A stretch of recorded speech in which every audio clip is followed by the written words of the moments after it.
Wah, wah, wah, isu panas dari Timur Tengah. Benarkah Indonesia berpeluang gantikan Iran di Piala Dunia 2026? Isu ini semakin menguat setelah beredar pernyataan Presiden FIFA Gianni Infantino yang disebut meminta timnas Indonesia untuk bersiap jika terjadi perubahan peserta di turnamen akbar tersebut. Minta timnas Indonesia untuk bersiap jika terjadi perubahan peserta di turnamen akbar tersebut. Statistik mencengangkan Justin Hubner dan bikin gol. Fortuna Sittard bungkam NEC Nijmegen 3-2 dalam duel syarat emosi.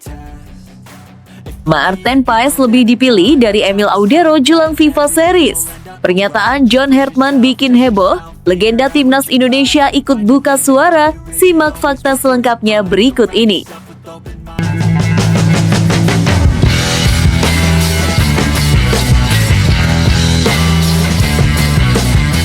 Sebelum kita lanjut ke berita terlengkapnya, alangkah mulianya bagi kalian untuk tekan tombol like dan yang belum subscribe, tolong subscribe channel ini.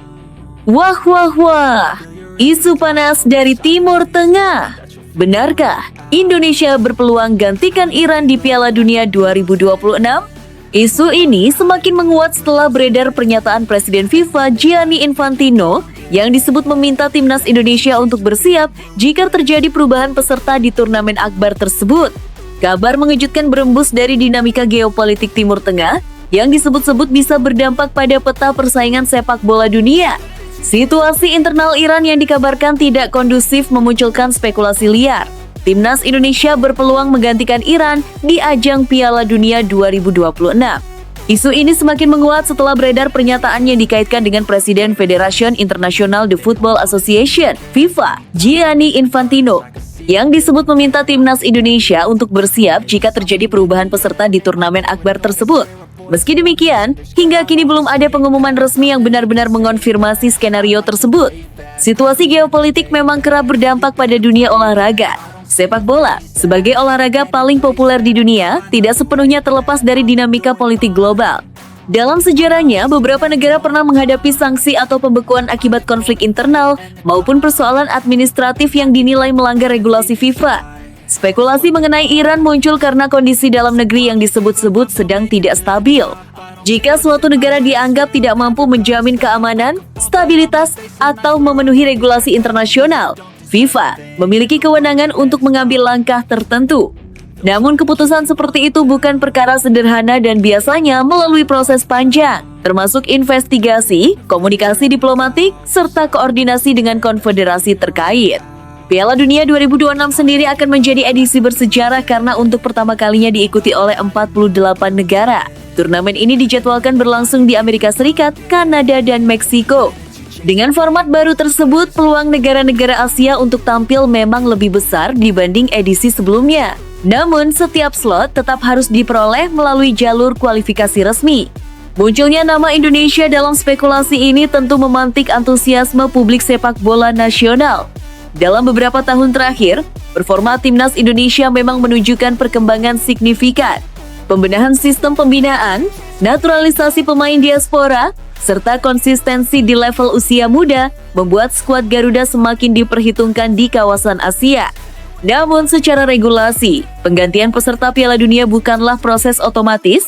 Jika suatu tim yang sudah lolos harus dicoret, biasanya pengganti ditentukan berdasarkan peringkat atau hasil kualifikasi di zona yang sama. Artinya, keputusan akan sangat bergantung pada struktur kompetisi di bawah koordinasi Asian Football Confederation (AFC). Beberapa pengamat menilai, apabila skenario ekstrim benar-benar terjadi, peluang Indonesia tetap harus melalui pertimbangan teknis yang ketat. Peringkat FIFA, posisi akhir di kualifikasi, serta aspek administratif menjadi faktor utama. Tidak serta-merta sebuah tim bisa ditunjuk hanya karena kesiapan atau popularitas. Di sisi lain, wacana ini menunjukkan betapa besarnya perhatian dunia terhadap stabilitas geopolitik menjelang turnamen global. FIFA sebagai badan tertinggi sepak bola dunia tentu memiliki tanggung jawab memastikan setiap peserta mampu berkompetisi dalam kondisi aman dan sesuai aturan. Pernyataan yang dikaitkan dengan Gianni Infantino pun perlu disikapi secara hati-hati. Dalam konteks resmi, setiap keputusan terkait peserta Piala Dunia biasanya diumumkan melalui kanal resmi FIFA. Hingga saat ini, belum ada rilis atau konferensi pers yang secara eksplisit menyebut Indonesia akan menggantikan Iran. Meski begitu, rumor tersebut telah memicu optimisme di kalangan supporter. Banyak yang menilai Indonesia memang harus bersiap dalam segala situasi. Persiapan bukan hanya soal taktik dan strategi, tetapi juga kesiapan infrastruktur, administrasi, hingga dukungan diplomasi olahraga.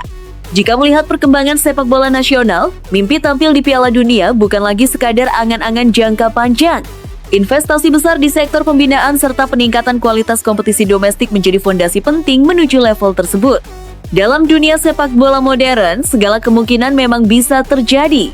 Sanksi, diskualifikasi, atau perubahan peserta bukan hal yang sepenuhnya mustahil. Tetapi setiap langkah selalu didasarkan pada regulasi ketat dan pertimbangan menyeluruh. Apapun yang terjadi, satu hal yang jelas, Indonesia harus terus bersiap dan membuktikan diri di lapangan. Jika kesempatan itu benar-benar datang, skuad Garuda tak boleh sekadar menjadi pengganti, melainkan peserta yang siap bersaing dan mencatat sejarah di panggung dunia. Statistik mencengangkan Justin Hubner dan bikin gol. Fortuna Sittard bungkam NEC Nijmegen 3-2 dalam duel syarat emosi. Pertandingan penuh drama tersaji saat Fortuna Sittard bertandang ke markas NEC Nijmegen dalam lanjutan Eredivisie. Laga yang berlangsung ketat itu berakhir dengan kemenangan tipis 3,2 untuk Fortuna Sittard, hasil yang langsung menyita perhatian para pendukung timnas Indonesia. Sorotan utama tertuju pada bek muda berdarah Indonesia, Justin Hubner. Penampilannya di jantung pertahanan Fortuna Sittard menjadi salah satu faktor kunci keberhasilan tim tamu mencuri 3 poin. Di tengah tekanan tuan rumah yang tampil agresif sejak menit awal, Hubner justru menunjukkan ketenangan dan kematangan bermain. Sejak peluit kick-off dibunyikan, NEC Nijmegen mencoba mengambil inisiatif serangan. Bermain di hadapan pendukung sendiri membuat mereka tampil percaya diri dan berani menekan. Namun Fortuna Sittard tidak tinggal diam. Tim tamu mampu memanfaatkan celah lewat serangan balik cepat yang efektif. Di balik kemenangan dramatis tersebut, kontribusi Justin Hubner begitu menonjol. Bek berusia muda itu tampil disiplin dalam menjaga lini pertahanan. Ia beberapa kali melakukan sapuan krusial untuk menggagalkan peluang berbahaya dari NEC. Selain itu, akurasi umpannya terbilang tinggi sehingga membantu tim membangun serangan dari lini belakang dengan rapi. Hubner juga tampil tangguh dalam duel 1 lawan 1. Ia mampu memenangi mayoritas duel udara serta melakukan tackle bersih tanpa pelanggaran yang merugikan tim. Beberapa blok pentingnya di dalam kotak penalti menjadi momen krusial yang menjaga keunggulan Fortuna tetap aman hingga akhir pertandingan. Pertandingan ini juga memiliki cerita emosional tersendiri. Bek timnas Indonesia lainnya, Calvin Verdong, harus menghadapi mantan klubnya, NEC Nijmegen. Momen tersebut tentu bukan hal biasa bagi Verdong, mengingat ia pernah menjadi bagian dari skuad tuan rumah. Meski syarat emosi, Verdong tetap tampil profesional. Ia aktif membantu serangan dari sisi kiri, sekaligus disiplin saat turun membantu pertahanan. Pergerakannya kerap merepotkan lini belakang NEC, sekaligus memberi keseimbangan permainan bagi Fortuna Sittard. Laga berlangsung terbuka dengan 5 gol tercipta. Kedua tim saling berbalas serangan dan tidak mengendurkan intensitas permainan. NEC sempat memberikan tekanan hebat di menit-menit akhir demi menyamakan kedudukan. Namun koordinasi lini belakang Fortuna yang dikomandoi Hubner mampu meredam gelombang serangan tersebut. Kemenangan ini menjadi sangat berarti bagi Fortuna Sittard. Selain mendongkrak posisi di klasemen, hasil tersebut memperlihatkan mentalitas kuat tim saat bermain di bawah tekanan. Ketajaman lini depan berpadu dengan kokohnya pertahanan menjadi kombinasi ideal yang sulit ditembus. Bagi publik Indonesia, pertandingan ini menjadi kabar menggembirakan. Performa impresif Justin Hubner menunjukkan bahwa dirinya semakin berkembang di kompetisi Eropa. Konsistensinya dalam menjaga pertahanan serta keberaniannya mengambil keputusan di lapangan menjadi sinyal positif bagi masa depan timnas Indonesia. Calvin Verdong pun membuktikan kapasitasnya sebagai pemain berpengalaman yang mampu tampil stabil dalam laga penuh tekanan. Kombinasi keduanya di level klub tentu menjadi modal berharga jika kembali dipanggil memperkuat skuad Garuda. Duel Fortuna Sittard kontra NEC Nijmegen bukan sekadar pertandingan biasa. Drama 5 gol, tensi tinggi, hingga pertemuan emosional dengan mantan klub membuat laga ini layak dikenang. Di atas semuanya, statistik dan performa Justin Hubner menjadi sorotan utama yang membuat para penggemar semakin penasaran dengan kiprahnya di pertandingan-pertandingan selanjutnya. Maarten Paes lebih dipilih dari Emil Audero jelang FIFA Series. Pernyataan John Hertman bikin heboh, legenda timnas Indonesia ikut buka suara, simak fakta selengkapnya berikut ini. Jelang agenda FIFA Series yang semakin dekat, perbincangan mengenai posisi penjaga gawang utama timnas Indonesia kembali memanas. Nama Maarten Paes dan Emil Audero menjadi topik hangat di kalangan pecinta sepak bola nasional. Isu yang berkembang menyebutkan bahwa pelatih anyar, John Hertman, lebih condong memilih Maarten Paes sebagai opsi utama ketimbang Emil Audero. Benarkah demikian? Kabar ini langsung memantik rasa penasaran publik. Pasalnya, kedua kiper tersebut sama-sama memiliki kualitas mumpuni dan pengalaman bermain di level kompetisi tinggi Eropa. Persaingan sehat di bawah Mister Garuda pun dinilai semakin ketat dan menarik untuk disimak. Maarten Paes dikenal sebagai sosok penjaga gawang modern dengan refleks cepat serta kemampuan distribusi bola yang baik. Pengalamannya bermain di kompetisi Eropa dan Amerika Serikat membentuk karakter kuat dalam menghadapi tekanan. Di sisi lain, Emil Audero memiliki jam terbang panjang di Serie A Italia dan dikenal sebagai kiper dengan positioning yang matang serta kemampuan membaca arah bola yang tajam. Spekulasi mengenai pilihan John Hertman muncul setelah beberapa pengamat melihat kecenderungan pelatih asal Kanada tersebut dalam memilih pemain yang sesuai dengan skema permainan berbasis build-up dari belakang. Dalam sistem seperti itu, kiper dituntut tidak hanya piawai menghalau bola, tetapi juga nyaman mengalirkan permainan dari kaki ke kaki. Maarten Paes dinilai memiliki keunggulan dalam aspek tersebut. Kemampuannya mendistribusikan bola secara akurat dan tenang saat ditekan lawan menjadi nilai plus tersendiri. Hal inilah yang membuat rumor soal dirinya lebih difavoritkan mencuat ke permukaan. Namun situasi ini tidak serta-merta membuat posisi Emil Audero tersisih. Pengalaman panjangnya menghadapi penyerang-penyerang kelas dunia menjadi modal besar yang sulit diabaikan. Dalam pertandingan-pertandingan krusial, pengalaman kerap menjadi faktor pembeda. Menariknya, seorang legenda timnas Indonesia turut memberikan pandangan terkait isu ini. Bambang Pamungkas menilai bahwa keputusan akhir sepenuhnya berada di tangan pelatih, namun ia menekankan pentingnya kompetisi yang sehat di dalam skuad. Menurut Bambang Pamungkas, timnas Indonesia justru diuntungkan dengan hadirnya dua kiper berkualitas tinggi. Ia menyebut bahwa persaingan ini akan meningkatkan standar performa keduanya. Yang terpenting bukan siapa yang dipilih, tetapi siapa yang paling siap dan paling sesuai dengan kebutuhan taktik tim. Kurang lebih demikian pandangannya. Ia juga menambahkan bahwa dalam turnamen atau agenda FIFA Series, konsistensi dan kesiapan mental menjadi faktor utama. Seorang kiper bisa saja memiliki reputasi besar, tetapi performa di sesi latihan dan kecocokan dengan strategi tim akan sangat menentukan keputusan pelatih. Agenda FIFA Series sendiri menjadi momen penting bagi timnas Indonesia untuk mengukur kekuatan menghadapi lawan-lawan internasional. Setiap posisi akan dipertimbangkan secara matang, termasuk di bawah Mister Gawang. Keputusan John Hertman nantinya diyakini tidak hanya berdasarkan nama besar, tetapi juga analisis mendalam terhadap kebutuhan tim.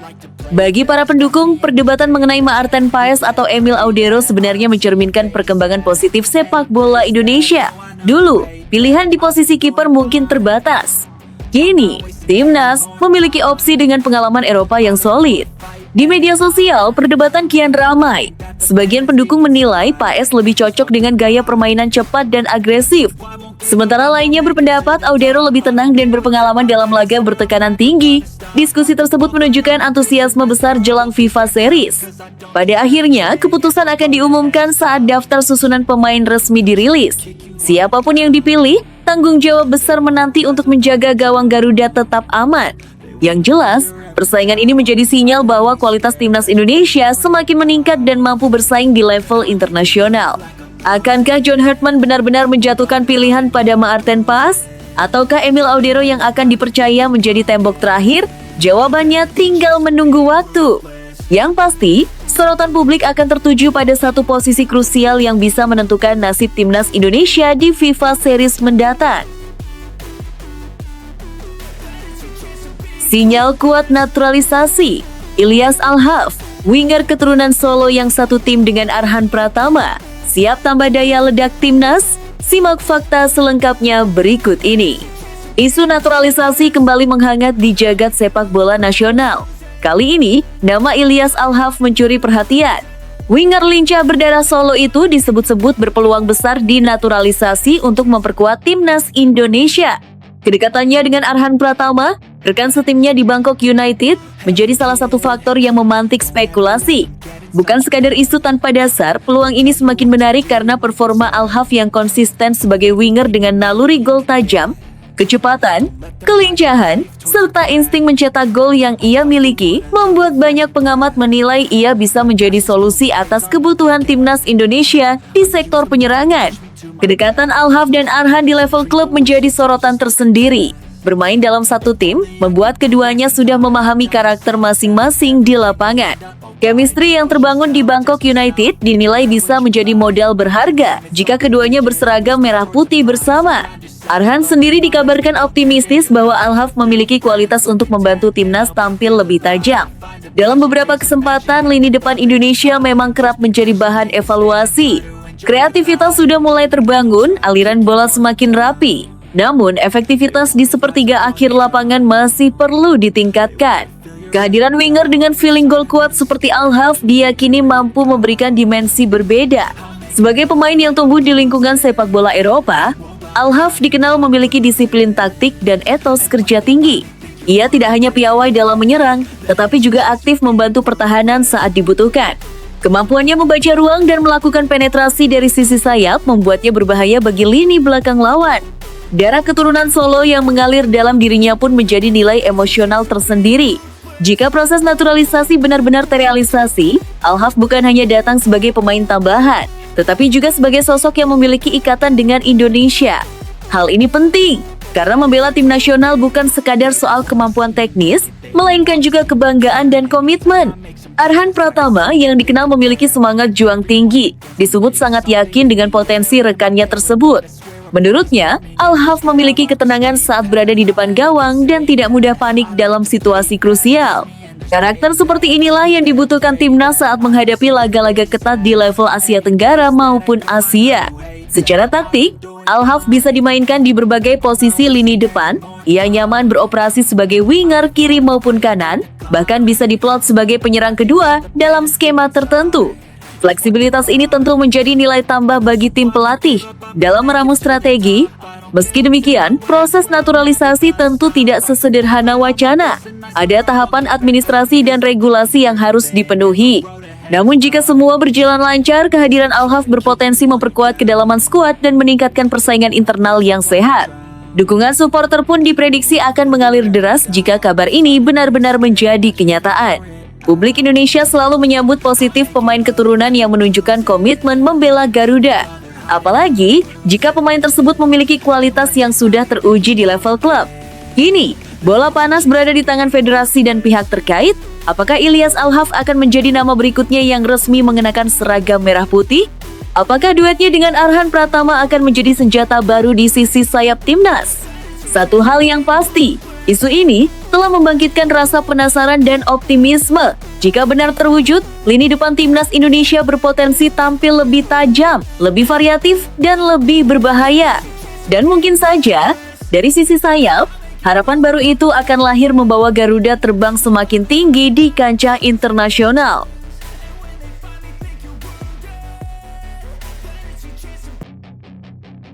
Reno Moons, mantan anak asuh Xabi Alonso di Bayer Leverkusen, lahir di Jakarta, pernah bela Jerman U19 dan U20, bisa ditarik ke timnas Indonesia oleh John Herdman, muda berbakat dan penuh potensial kelas Eropa. Nama Reno Moons mulai mencuri perhatian publik sepak bola nasional. Sosok yang pernah menimba ilmu di bawah arahan Xabi Alonso di Bayer Leverkusen ini disebut-sebut memiliki latar belakang yang membuatnya berpeluang memperkuat timnas Indonesia. Lebih menarik lagi, ia lahir dan tumbuh besar di Jakarta sebelum mengembangkan karier di Eropa. Fakta bahwa Reno Moons pernah menjadi bagian dari sistem pembinaan klub sebesar Bayer Leverkusen tentu bukan hal biasa. Di bawah sentuhan pelatih sekelas Xabi Alonso yang kini dikenal sebagai salah satu pelatih muda paling menjanjikan di Eropa, pemain dituntut memiliki kecerdasan taktik tinggi, disiplin, serta kemampuan teknis mumpuni.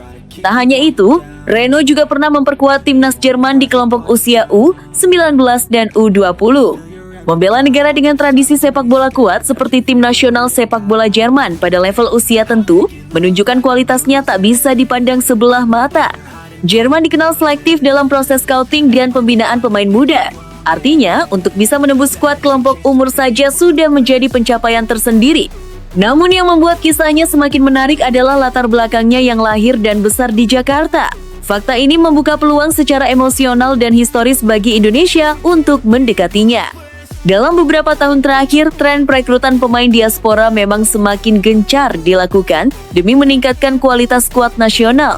Pertanyaannya kini mengarah kepada pelatih John Hartman. Apakah ia akan melirik Reno Moon sebagai bagian dari proyek jangka panjang Timnas Indonesia? Hartman dikenal sebagai sosok yang berani memberi kesempatan kepada pemain muda dengan potensi besar. Ia juga menekankan pentingnya keseimbangan antara talenta lokal dan pengalaman internasional. Secara karakter permainan, pemain jebolan sistem Jerman biasanya memiliki fondasi taktik yang kuat. Mereka terbiasa bermain dengan tempo cepat, disiplin posisi, serta transisi yang rapi. Jika Reno benar-benar bisa bergabung, ia berpotensi membawa warna baru dalam dinamika lini tengah atau lini belakang, tergantung peran yang ia kuasai.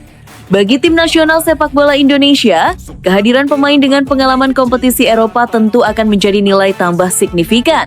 Bukan hanya soal kualitas individu, tetapi juga mentalitas profesional dan standar latihan yang bisa menular kepada rekan-rekannya.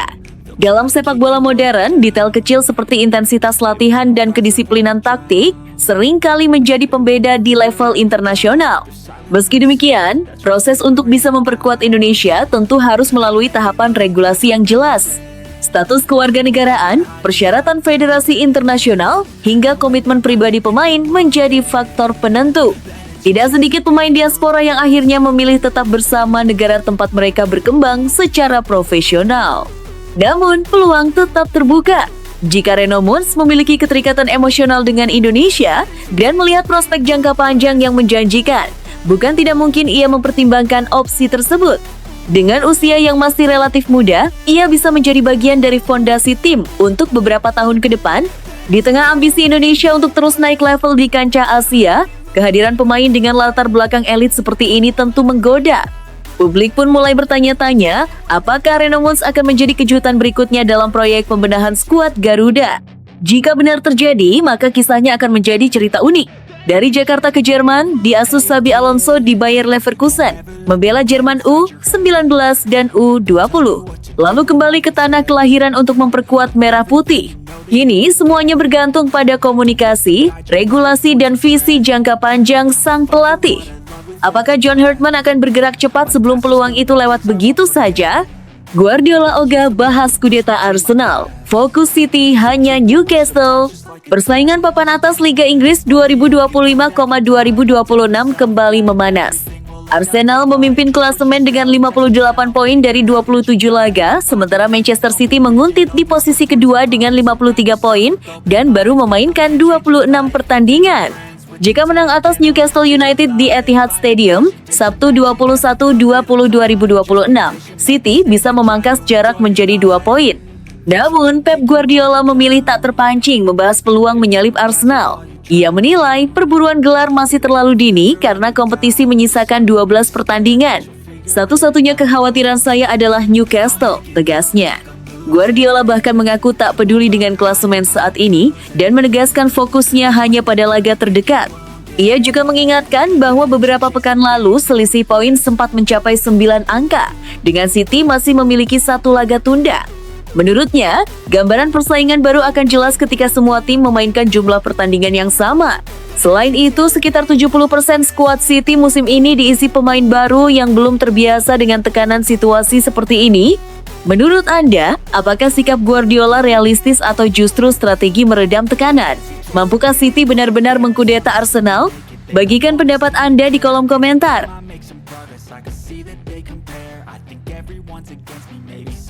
Chelsea susun comeback hati-hati untuk Romeo Lavia. Siap tampil lawan Arsenal? Chelsea tak ingin mengambil resiko dalam memulihkan kondisi Romeo Lavia. Gelandang muda asal Belgia itu dijadwalkan kembali merumput setelah absen lebih dari 3 bulan akibat cedera paha yang dialaminya saat tampil di Liga Champions melawan Karabakh pada 5 November 2025. Alih-alih langsung turun bersama tim utama, Lavia lebih dulu diberi menit bermain bersama Chelsea U21 dalam laga kontra Leeds United Jumat 20,2 2026. Langkah ini merupakan bagian dari program rehabilitasi medis yang disusun secara rinci agar ia bisa kembali ke intensitas kompetitif tanpa beban berlebihan. Tim medis memantau kondisinya secara ketat sebelum mengizinkannya berlatih penuh bersama skuad senior asuhan Liam Ross senior. Jika tak ada kendala, Lavia ditargetkan masuk skuad utama saat menghadapi Arsenal pada 1 Maret mendatang. Momen ini penting bagi Lavia yang baru mencatat sekitar 30 penampilan dalam 2,5 tahun terakhir akibat cedera beruntun.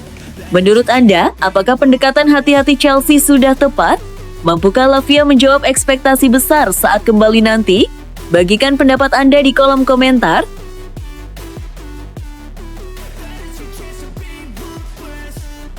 Masa depan Mohamed Salah terjawab. Dari isu perpisahan ke bukti kesetiaan di Anfield, Mohamed Salah kembali menjadikan Anfield panggung pembuktian di tengah derasnya spekulasi soal masa depannya bersama Liverpool. Desember lalu, gesturnya melambaikan tangan usai kemenangan atas Brighton. Hove Albion sempat dianggap sebagai salam perpisahan. Apalagi sebelumnya ia melontarkan pernyataan emosional yang memicu dugaan keretakan dengan klub. Namun waktu mengubah narasi. Meski kini memasuki 12 bulan terakhir kontraknya dan sempat diminati klub Liga Pro Saudi dengan tawaran besar pada 2023, Salah justru kembali menunjukkan peran vitalnya. Absennya saat membela negaranya di Piala Afrika membuktikan betapa penting kontribusinya produktivitas tim menurun drastis tanpa dirinya. Sejak kembali, Salah mencatat 2 gol dan 4 assist dalam 7 laga terakhir. Pengaruhnya di lapangan tetap terasa meski usia menginjak 33 tahun. Situasi kontrak yang tak pasti bahkan pernah melahirkan musim gemilang dengan 34 gol dan gelar liga. Kini pertanyaannya, apakah ini bab terakhirnya di Anfield atau justru awal dari kisah baru? Menurut Anda, sebaiknya Liverpool mempertahankan Salah atau melepasnya selagi nilainya tinggi? Tulis pendapat Anda di kolom komentar.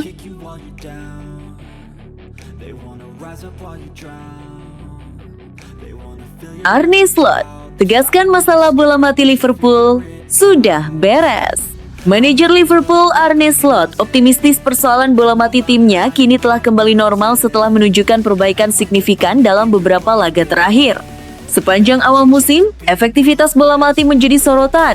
Dari 26 pertandingan pertama, Liverpool kebobolan 13 gol dari situasi bola mati dan hanya mencetak 8. Situasi itu berujung pada pencopotan Aaron Briggs pada akhir Desember 2025. Namun Slot menegaskan, menyalahkan satu individu adalah hal yang tidak adil. Dalam 12 pertandingan setelah perubahan staf, The Reds hanya kebobolan 2 gol dari bola mati dan mencetak 8. Slot menyebut sebelumnya timnya mengalami periode tidak beruntung, peluang lawan kerap berbuah gol, sementara peluang mereka sendiri gagal berujung hasil. Menurutnya, tak banyak perubahan besar dilakukan, hanya penyesuaian kecil. Ia juga menilai performa bola mati Liverpool di UEFA Champions League termasuk yang terbaik. Ujian terbaru datang saat menghadapi Nottingham Forest pada 22 Februari 2026. Liverpool sukses menang 1,0 lewat gol injury time Alexis McAllister, sekaligus membungkam keraguan soal rapuhnya bola mati. Menurut Anda, apakah masalah ini benar-benar sudah tuntas? Atau masih berpotensi muncul kembali di laga besar? Bagikan pandangan Anda. Derby membara. Chelsea dan West Ham didenda 14 miliar akibat kericuhan panas. Laga sengit antara Chelsea dan West Ham United berbuntut panjang. The Football Association FA resmi menjatuhkan denda total 625.000 atau lebih dari 14 miliar akibat kericuhan massal di penghujung derby London bulan lalu. Insiden pecah saat Chelsea bangkit dari 0,2 menjadi 3,2. Adu argumen antara Adama Traore dan Joao Pedro memicu ketegangan, disusul kerumunan pemain dari kedua kubu.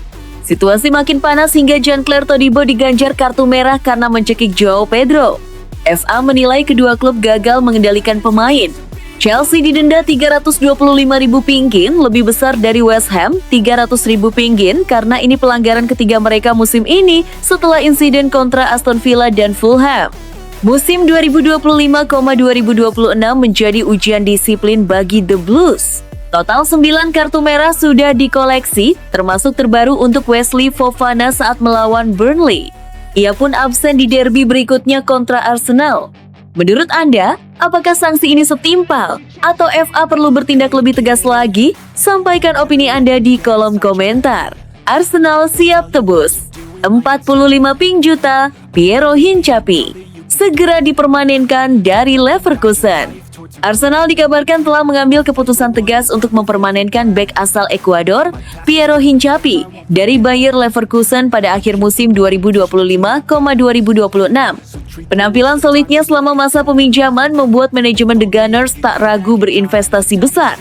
Pelatih Mikel Arteta disebut sangat terkesan dengan adaptasi cepat Hincapié di Premier League. Di usia 24 tahun, ia dinilai memiliki mentalitas kuat dan karakter prajurit yang dibutuhkan Arsenal dalam persaingan gelar. Untuk mengamankan jasanya secara permanen, Arsenal siap mengaktifkan klausul pembelian senilai 45 juta, sekitar 900 miliar ringgit. Selain itu, Leverkusen akan menerima klausul 10% dari penjualan di masa depan. Hincapié pun telah menyetujui kontrak 5 tahun hingga 2031 di Emirates Stadium. Fleksibilitas menjadi nilai tambah utama. Ia mampu bermain sama baiknya sebagai bek tengah maupun bek kiri, bahkan sering dipercaya mengisi peran inverted fullback, mengungguli Ricardo Calafiori. Apakah Hincapié sosok yang tepat untuk memperkuat lini belakang Arsenal dalam jangka panjang? Tulis pendapat Anda di kolom komentar.